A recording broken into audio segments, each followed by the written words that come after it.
नमस्कार बंधुरा आमी आजके दारुण स्वादेर मुखरोचक एचोरेर पकोड़ा बानिये देखाबो। आशा करी एई पकोड़ा बानानो देखार पर आपनादेर भालो लागबे। तो एचोरेर पकोड़ा बानाबार जोन्नो देखते पाच्छेन आमी एखाने एकटा एचोर केटे धुए परिष्कार करे नियेछि। एखन एई एचोरगुलो आमी सेদ্ধ करे नेब, तार जोन्नो एकटा प्रेसार कुकारे दिये दिलाम। साथे दिये दिচ্ছি परिमाण मतो नुन और सामान्य एकटू हलुदेर गुঁড়ো। एबारे नुन और हलुद दिए এই এঁচড়গুলো খুব ভালো করে সেদ্ধ করে নিতে হবে। তবে বন্ধুরা এঁচড়গুলো কিন্তু খুব একটা বেশি সেদ্ধ করা যাবে না। প্রেসার কুকারের ঢাকাটা বন্ধ করে দিয়ে তিনটে সিটি দিয়ে নিলেই কিন্তু হয়ে যাবে। দেখুন তিনটে সিটি পড়ে গেছে। এবারে গ্যাসের ফ্লেমটা বন্ধ করে একটু পরে আমি এই কাঁঠালগুলো বের করে নেব। একটুখানি পর আমি প্রেসার কুকারের ঢাকাটা খুলে নিচ্ছি। তারপর এই এঁচড়গুলো জল থেকে খুব ভালো করে জল ঝরিয়ে তুলে এরকম একটা ছাঁকনির মধ্যে নিয়ে নেব, যাতে এক্সট্রা যে জল আছে সেই জলগুলো ঝরে যায়। দেখুন এঁচড় থেকে কিন্তু খুব ভালো করে জল ঝরিয়ে নিয়েছি আর একটু ঠান্ডাও করে নিয়েছি।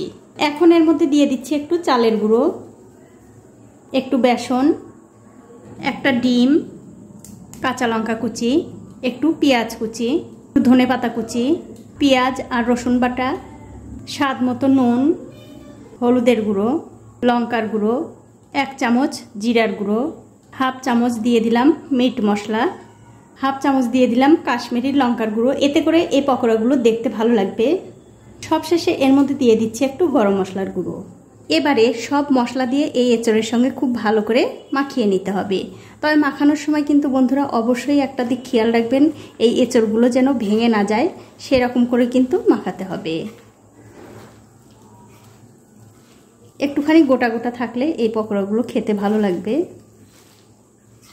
দেখুন সবকিছু দিয়ে কিন্তু আমি খুব ভালো করে মাখিয়ে নিয়েছি।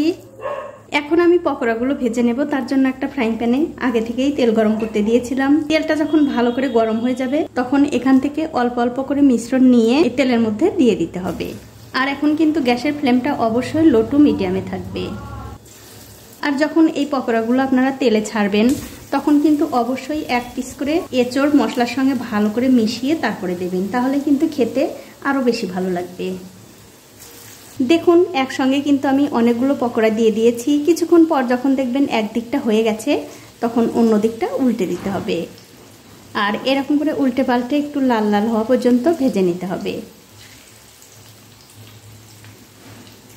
দেখুন পকোড়াগুলো কিন্তু আমি উল্টে পাল্টে খুব ভালো করে লাল লাল করে ভেজে নিয়েছি। এগুলো ভাজা হয়ে গেছে। এখন আমি তেল থেকে খুব ভালো করে তেল ঝরিয়ে তুলে নেব।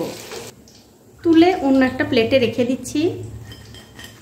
আর এই একই রকম করে কিন্তু সবগুলো পকোড়াই ভেজে নিতে হবে।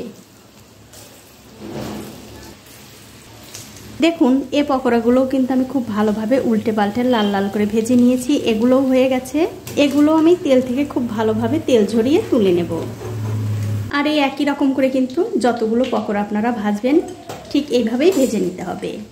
তো এই দেখুন বন্ধুরা এক এক করে কিন্তু আমি সবগুলো পকোড়াই ভেজে নিয়েছি। এবারে আপনাদের একটা ভেঙেও দেখাচ্ছি কতটা সুন্দর। দেখুন একদম কিন্তু আমরা যে চিকেন পকোড়া খাই ঠিক সেরকমই হয়েছে। একদিন হলেও আপনারা বাড়িতে বানিয়ে খেয়ে দেখতে পারেন। আর খেয়ে অবশ্যই কিন্তু আমাকে কমেন্ট করে জানাতে ভুলবেন না আপনাদের কেমন লাগলো। তো আজ এই পর্যন্তই, দেখা হবে অন্য কোনো নতুন ভিডিও নিয়ে।